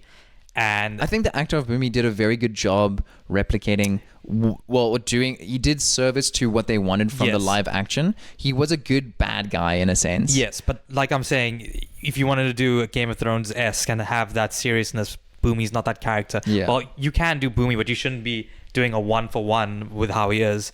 And there's a lot of those like goofy moments that they kept in and carried over, which then when it goes to a different scene and then they're trying to do a Game of Thrones again, it creates like a... Also, think about the tests, right? The tests from the cartoon show were like kind of goofy.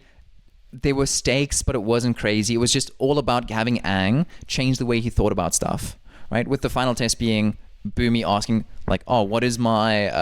name. Who am I? What is my name? And Aang has to think about the tests and like all that kind of stuff, recall his old friend. Whereas in the live action, what is the point of the tests? The final test, you were right, where the rock could crush Boomy or it could crush Aang, and he had to make the choice. He chooses to save both. Whatever. That was the only part of the test that like followed that storyline. The rest of the tests were kind of pointless. They didn't serve like the point that Boomy was trying to make. Yeah. Whereas in the cartoon show, every single test served the point of what he was trying to make. That Aang needs to change his point of view. He has to change the way he thinks about things. In the live action, it just didn't.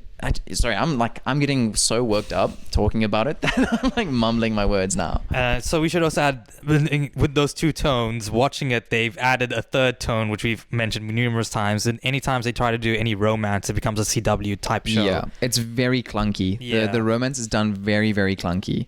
And oftentimes it can be quite jarring because they'll be talking about very serious topics, or Aang will make an impassioned speech, and then it'll cut to a scene of like, You look pretty. I really hope that, they see what worked well and they try to do more of that tone. You don't have to get rid of the goofiness altogether, but I think it needs to be toned down quite a lot. Okay, so I think also we need to talk about characters. We have talked a bit about the characters. I think let's start off with the one who suffered the most. No, okay, actually, I want to know, before we do that, who was your favorite character? Who do you think did the best? Which adaptation was the best, and did the actor do them service? Sokka and Zuko, I think, were my favorites from the live action. The actor who played Sokka did a really good job of capturing the spirit of Sokka from the cartoons. Yeah. Obviously, they didn't keep in all of Sokka's traits. Like, he's not as like meat crazy as he is. He didn't tell as many like puns one-liners, or jokes that he does. But I still think he did a very good job of being Sokka with what they gave him. And then the actor who played Zuko, I think, did a very good job. Okay. At times, he sounds like Dante Bosco. I don't know if that was a choice by him or he just naturally sounds like that.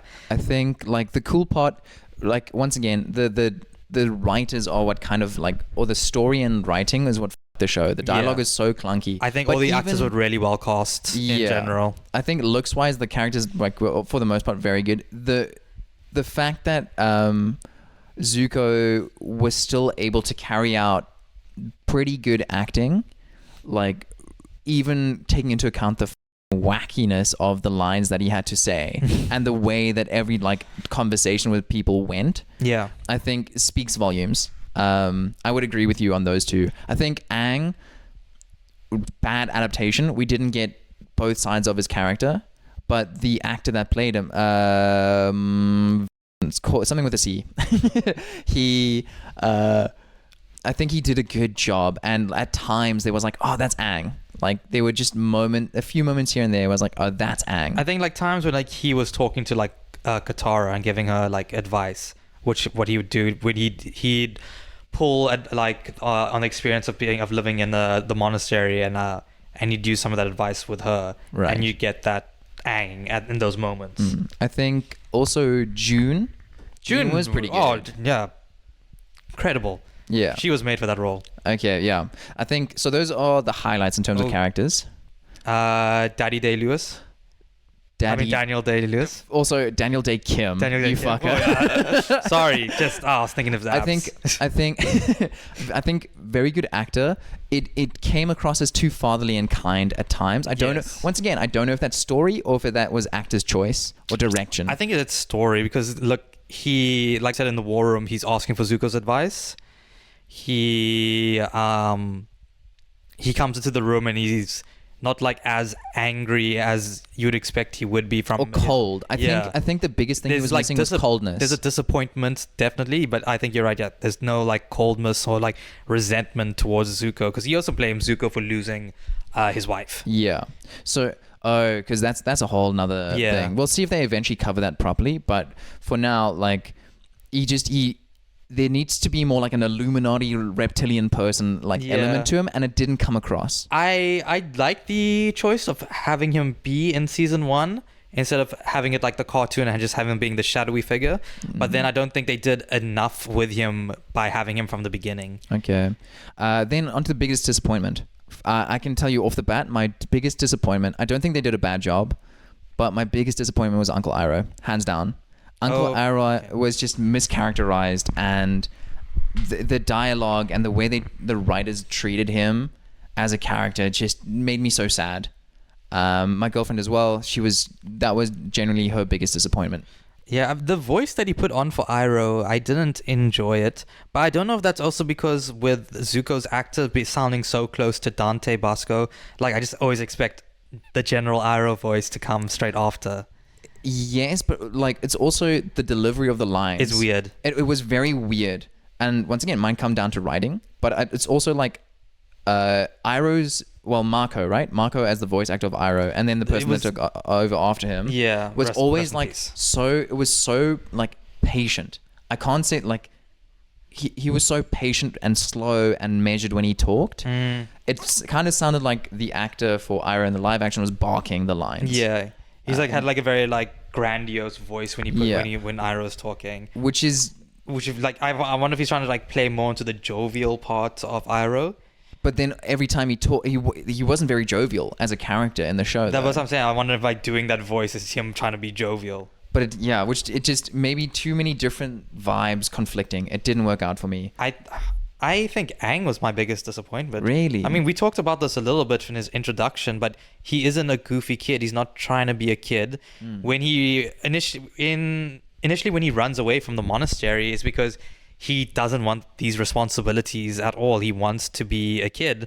But in the live action, it kind of feels like he's just going to go out for milk for a little bit and then come back. He doesn't seem too distraught about learning that he's the Avatar. Yeah, I mean, we get like a crying scene here and there, but for the most part, like he doesn't seem like the moments that are meant to be serious only hit, or like would have hit harder if we'd seen the goofy side. If you see, oh, this is a child struggling with responsibility, and then you see him cry and be frustrated, you would be like, oh, my heart bleeds for this child. He should just be a kid. He shouldn't be in a war. Right. But all we've gotten are these way too adult sounding, like you were talking about him giving advice to Katara, right? It sounds like an adult has written lines for a child. Yeah, it doesn't seem like a child talking. Like I said, he does do it in the cartoon, but it's spliced in between his goofiness. Yes, which is it's the duality, and I think a lot of the characters lost their duality. Yeah, and were just flattened completely. So we talked a little bit about this, but he's so focused on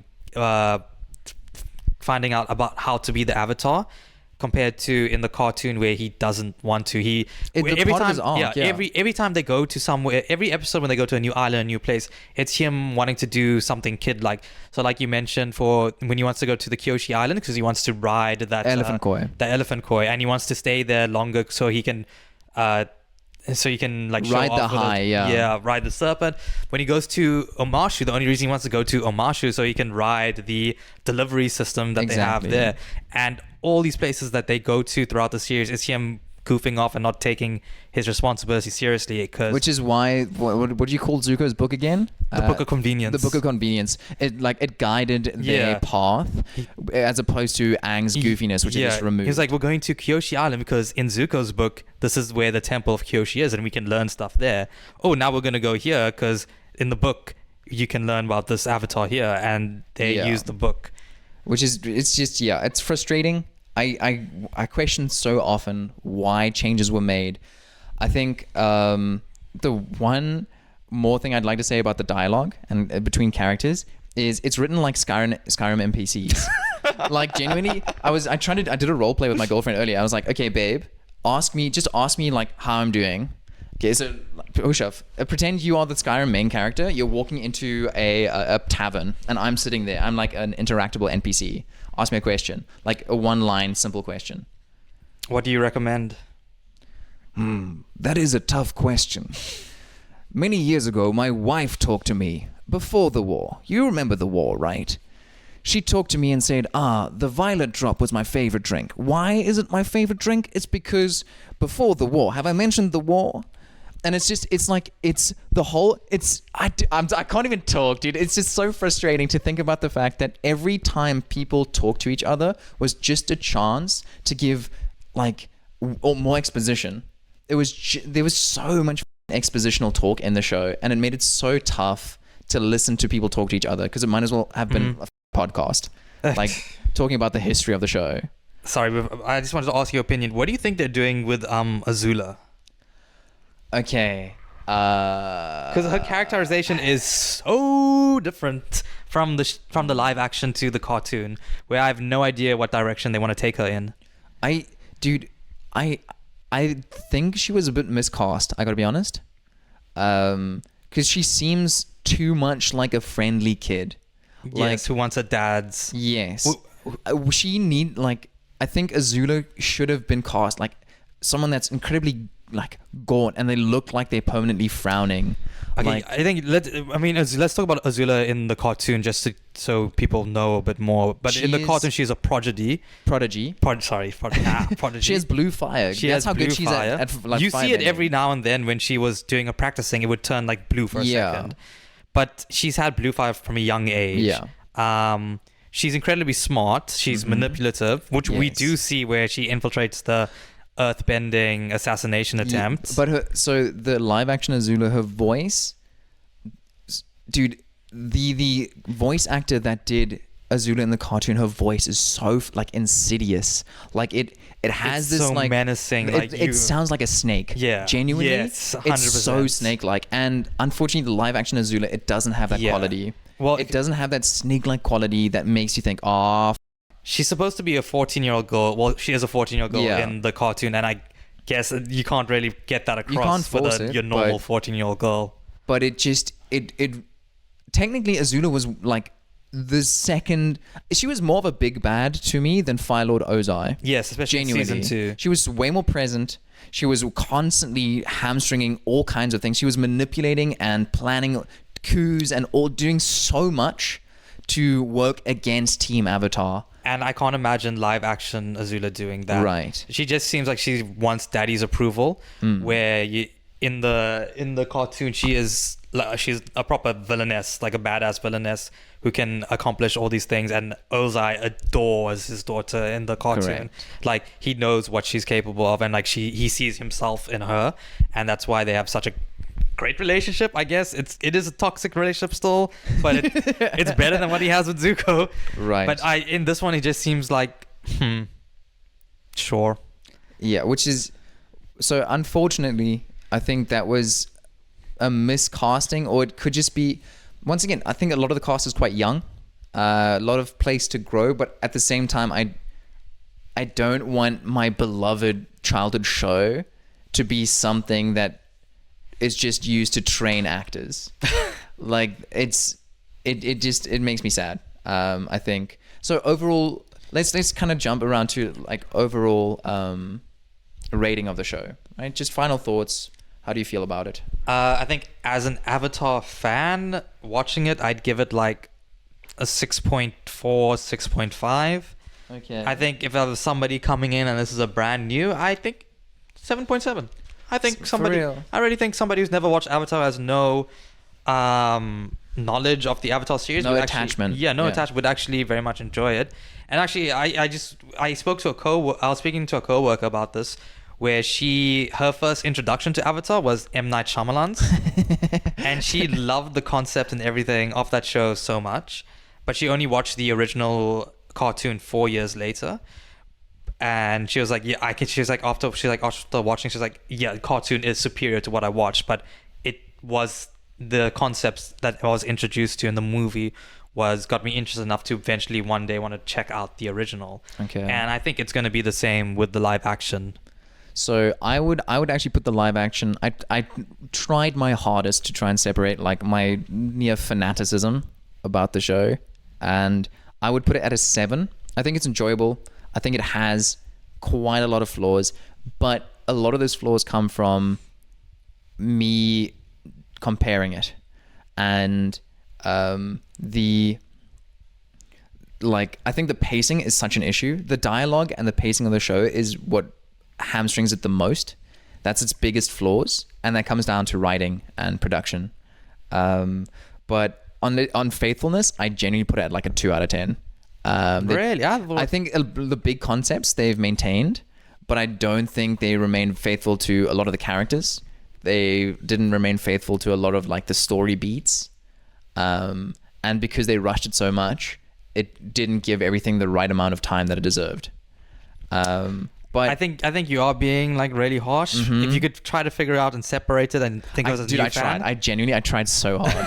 I know I represent a portion of the internet that's just like those kids. I'm gonna have to bleep all those babies. But it just, it was very tough for me to watch something that I really enjoy kind of like be something completely different.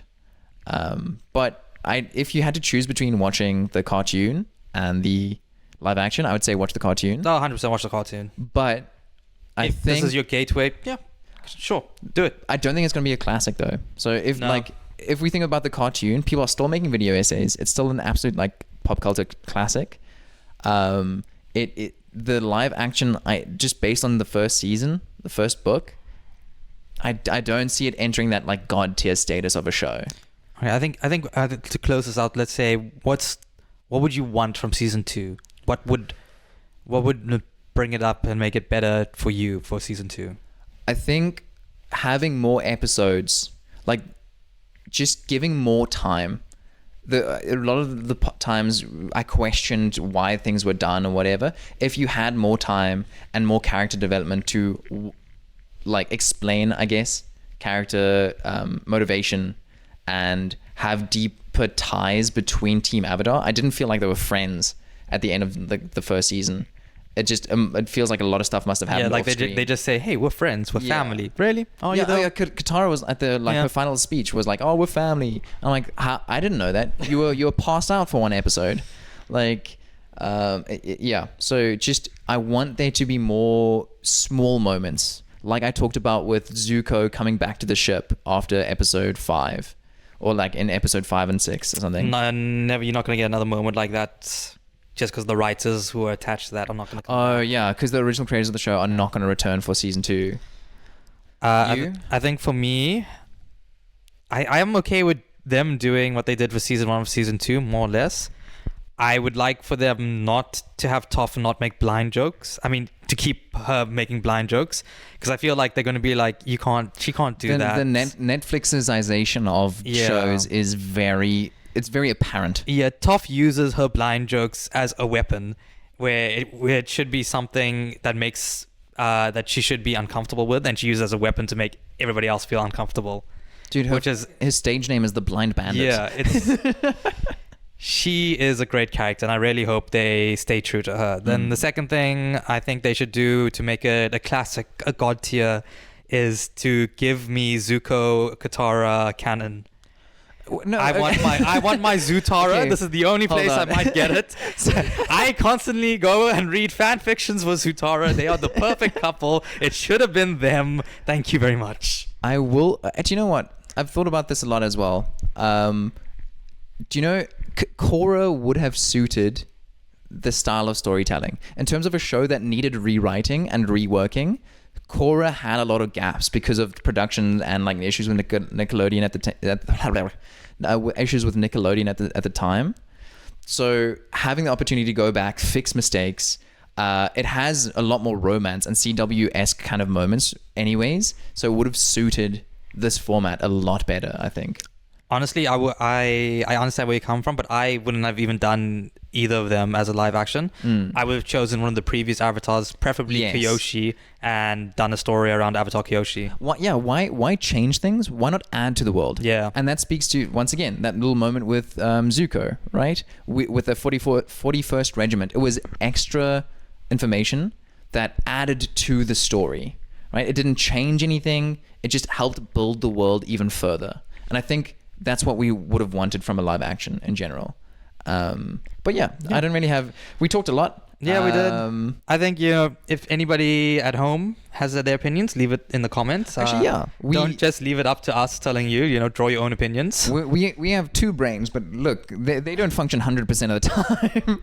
So if there's anything you disagree with, if there's anything you agree with, if there's anything you missed that bothered you, or anything that you like that we didn't cover, please. Yeah, let us know. Yeah. And maybe we do it again. I wanted to come up in full Kyoshi makeup, but I have a very busy day where I have to go on a business trip and I can't have Kyoshi makeup on me. On the flight with your fan, dude. Yeah. But please like, comment, subscribe. Please follow us on our socials. Yeah, follow us on Underleveled. Instagram, Twitter, obviously Spotify and Apple. You can find us. We're on Amazon also, Amazon Music. You can find us all over the place. Yeah. Well, I'm Bjorn. I'm Ushav. And thank you very much for listening to our very Avatar heavy episode. We hope you have a lovely day.